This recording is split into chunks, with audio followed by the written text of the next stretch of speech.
Insurance कंपनियों और hospital association के बीच एक बैठक होने वाली है और इस बैठक में एजेंडा क्या होगा। इस बैठक से पहले जनरल इंश्योरेंस काउंसिल ने कैशलेस सुविधा रोकने पर कड़ी आपत्ति जताई है।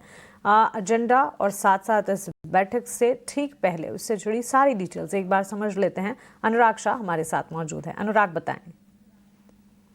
हॉस्पिटल्स और इंश्योरेंस कंपनियों के बीच जो विवाद चल रहा है, जहां पर AHPI हॉस्पिटल एसोसिएशन है, association of health care providers of India के द्वारा कैशलेस ट्रीटमेंट का सस्पेंशन किया गया है और बाकी इंश्योरेंस कंपनियों को भी वार्निंग दी गई है। तो वहां पर इंश्योरेंस कंपनियों की जो संस्था है, जो सभी इंश्योरेंस कंपनी, जनरल इंश्योरेंस कंपनियों को रिप्रेजेंट करती है, GI काउंसिल के द्वारा एक स्टेटमेंट दिया गया है और बड़ा स्टेटमेंट दिया गया है, जिसमें GI काउंसिल ने कहा है कि जो फैसला लिया गया है AHPI के द्वारा कैशलेस सर्विस को बंद करने का 1 सितंबर से, वो गलत है। इससे पॉलिसी होल्डर्स को नुकसान होगा और जो क्रिटिकल सिचुएशन के अंदर, इमरजेंसी के अंदर जो मरीज होंगे उनको पहले पैसे का भुगतान करना होगा, फिर ट्रीटमेंट दिया जाएगा। तो ये पूरी तरह से पॉलिसी होल्डर्स के साथ, ग्राहकों के साथ गलत होगा और उनके लिए नुकसानदायी होगा। इसलिए जो सस्पेंशन का ऑर्डर जारी किया गया है उसे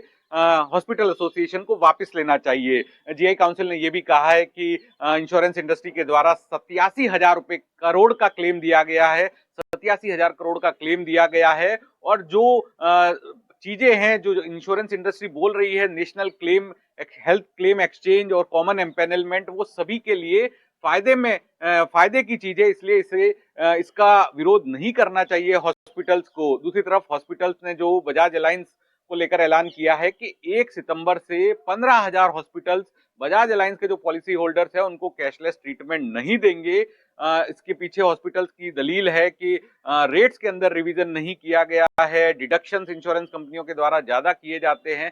इन तमाम चीजों के बारे में हॉस्पिटल्स ने दलील दी है और 15,000 हॉस्पिटल्स ने कैशलेस ट्रीटमेंट बंद करने का ऐलान किया है। तो इन दोनों के बीच जो असर है वो पॉलिसी होल्डर्स को, मरीजों को, ग्राहकों को होगा। तो इसी को देखते हुए गुरुवार को एक बैठक है जहां पर दोनों पक्ष बैठकर इस मामले को सुलझाने की कोशिश करेंगे। लेकिन उससे पहले इंश्योरेंस इंडस्ट्री की बॉडी के द्वारा एक स्टेटमेंट जारी करके हॉस्पिटल्स को बताया गया है कि उन्हें ये सस्पेंशन वापस लेना चाहिए।